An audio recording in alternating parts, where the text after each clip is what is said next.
जाति को लेकर के। तो आज हम 21वीं सदी के भारत में जी रहे हैं। ओके। और आपको जान के बहुत ही हैरानी होगी कि आज के भारत में भी हमारे ऐसे ऐसे घटना हो रहे हैं जो कि होना नहीं चाहिए था। आपको मैं कुछ रिपोर्ट के तहत बताता हूँ। जैसे कि ऑक्सफैम के 2022 के रिपोर्ट के अनुसार 13% दलित छात्रों को शिक्षक द्वारा छुआ तक नहीं जाता है, वो अभी शिक्षक के द्वारा। तो मानसिकता आप समझ सकते हैं इससे उन शिक्षकों का में बच्चों को शिक्षित करके उसको सही दिशा देने का काम करते हैं। अगर वही इस तरीके से मानसिक बीमारी से ग्रसित हैं तो फिर हमारा जो भविष्य क्या हो सकता है। चलो नेक्स्ट रिपोर्ट क्या कह रहा है छोटू ऑक्सफैम के अलावा? ऑक्सफैम का एक और रिपोर्ट है 2022 में, जिसमें भागीदारी की बात सुनिश्चित करता है। जिसमें ये बताया गया है कि 25% जो SC ST का आबादी है उसमें सिर्फ 3% लोग ही प्रोफेसर या किसी भी यूनिवर्सिटी में प्रोफेसर हैं और ब्यूरोक्रेट्स हैं, सिर्फ 3%। इनका पिछड़ापन को दर्शा रहा है कि ये लोग कितने पिछड़ चुके हैं विकास की मुख्य धारा में इस देश का। नेक्स्ट, आपको निजी क्षेत्रों में भी भेदभाव का शिकार करना पड़ता है। कहाँ? निजी क्षेत्रों में भी, प्राइवेट सेक्टर में भी जाति के नाम पे शोषण होता है। हाँ। जैसे कि एक रिपोर्ट है CSDS का, जिसमें दलित को अक्सर इंटरव्यू में ही खारिज कर जाता है उनका टाइटल देख के। मतलब फिर से बोलना एक बार अच्छे से। जैसे एक रिपोर्ट है CSDS का रिपोर्ट, जिसमें ये बताया गया है कि निजी क्षेत्रों में दलित को अक्सर इंटरव्यू में ही खारिज कर दिया जाता है उनका डिटेल्स देख के, उनका टाइटल्स देख के। ये हमारे इंडिया में हो रहा है। नेक्स्ट NCRB का रिपोर्ट है 2021 के हिसाब से 80 से ज़्यादा अपराध हर एक दिन SC कम्युनिटी के खिलाफ होते हैं, सिर्फ SC कम्युनिटी के खिलाफ। 80 से ज़्यादा अपराध पर डे। और टोटल एक साल में लगभग 50,900 से अधिक दलितों के खिलाफ मुकदमे दर्ज होते हैं, मतलब और लगभग 8,000 ST के खिलाफ ये मुकदमे होते हैं, जिनमें से अधिकतर मुकदमे इनके जाति सूचक गालियाँ, सामूहिक बहिष्कार, बलात्कार और मारपीट जैसे चीज़ों से संबंधित है। अच्छा, चलो आगे क्या करना चाह रहे हो? और भी कुछ है रिपोर्ट आगे? लगभग अगर ह्यूमन डेवलपमेंट सर्वे का रिपोर्ट देखें तो 30% से अधिक लोग दलितों से शादी का विरोध करते हैं। 30% से अधिक लोग दलितों से शादी का विरोध करते हैं। दलितों के शादी का विरोध करते हो? दलितों से शादी करने का विरोध करते हैं। ओके।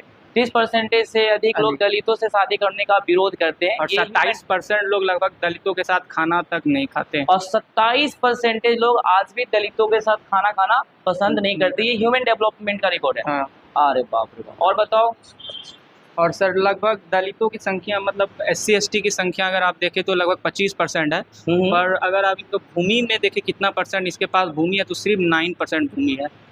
और जो स्वर्ण तबके के लोग हैं उनके पास लगभग 41% जमीन है इस देश में। तो एक मेजर डिफरेंस बता रहा है दो समूहों के बीच में, जो इतनी गहरी असमानताएं पैदा हो गया है, जिसके कारण और जातिवाद ज़्यादा हो सकता है। क्योंकि अगर हम असमानताओं को दूर नहीं करेंगे तो और ज़्यादा जातिवाद। ये अभी भी एक सवाल बना हुआ है। तो मेरा यहाँ पे मोटो ये नहीं है कि upper caste versus lower caste, मेरा मोटो ये है कि जाति जैसे टर्म से कैसे लड़ पाएं और ये बच्चों का क्या राय है। फिलहाल अभी आपने देखा होगा कुछ रिपोर्ट है जो अभी भी ये कह रहा है कि जातीय घटना जो है अभी भी समाप्त नहीं हो पा रहा है। ठीक है, चलो आपका कुछ रिसर्च और भी कुछ है?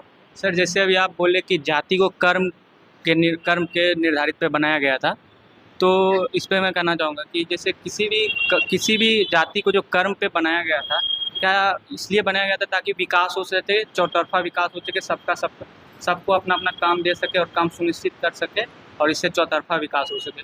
तो मैं आपसे पूछना चाहता हूँ कि क्या हम अपने समाज को बांट के ही विकास कर सकते हैं? अगर समाज को बांटना ही विकास है तो आज के दौर में जो जाति जनगणना होने वाला, तो ये भी तो फिर सही है, क्योंकि ये भी तो समाज को बांटेगा ही। अच्छा सवाल है कि हमने सोचो ये कहना चाह रहा है कि हमने देश को विकास करने के लिए आज से 3000 साल पहले कर्मों के आधार पे बांटा, यही ना? कि समाज को कर्मों के आधार पे बांट दिया, और बांटने के बाद अब जब समाज को हम बांट रहे हैं फिर बोले कि समाज, ये जो बटे हुए समाज है, ठीक है, वो देश का विकास करेगा। ये भी अपने आप में क्या है, ताज्जुब की बात है कि बटे हुए समाज देश का विकास, जब समाज एक नहीं होगा तब तक वो देश का विकास संभव ही नहीं है। और हम बांटकर विकास कर रहे हैं, वो थॉट कौन लेकर आया होगा? ऐसे मुझे समझ में नहीं आ रहा है। ये ऐसे इरेशनल माइंडसेट के लोग, और जो आज भी ऐसे चीज को डिफेंड कर रहा है, बड़े बड़े यूनिवर्सिटी में, कॉलेज में ऐसे प्रोफेसर जिसको अगर इस चीज को डिफेंड कर रहा है, तो मैं तो सिंपल बोलूंगा कि ऐसे प्रोफेसर या ऐसे यूनिवर्सिटी को बंद कर देना चाहिए। और सवाल आपसे है और क्या हम किसी भी व्यक्ति के कर्म के आधार पर उसका गरिमा हम क्या तय कर सकते हैं? क्या ये गलत नहीं है कि क्या किसी किसी व्यक्ति के को कर्म के आधार पे हम उसका गरिमा तय करें? ये गलत नहीं है। ये तो श्योरली करे थे। मतलब मैं आपको आपको सिंपल बताऊं, अगर इस पे तर्क करो, कहा जाता है कि जब समाज जागरूक होता है, क्या होता है, जब समाज समझदार होता है, तो ये माना जाता है कि समाज समझदार है तो तर्क करेगा। क्या करेगा? एक समझदार समाज तर्क ही करता है। तो तो क्या कैसे उसका नहीं, ये डिग्निटी पूरा गलत है। किसी के कर्म के आधार पर हम उसकी गरिमा तय नहीं कर सकते। गरिमा इन द सेंस, कर्म मान लो किसी का कर्म बुरा है, ठीक है, नहीं नहीं, इस सेंस में नहीं है कर्म, हाँ, मीन उसके जॉब से, उसके अच्छा वर्क करने वो आप से। समझ गए। हाँ आपका कहना है कि किसी के वर्क फंक्शंस के आधार पे हम इसका गरिमा तय करें। ये एक प्रकार के बहुत ज़्यादा डिसेंडिंग माइंडसेट के लोग हैं। क्या है ना, मुझे ताज्जुब लगता है। मैं तो यही कहूँगा कि हर इंसान एक दूसरे का पूरक है। क्या है,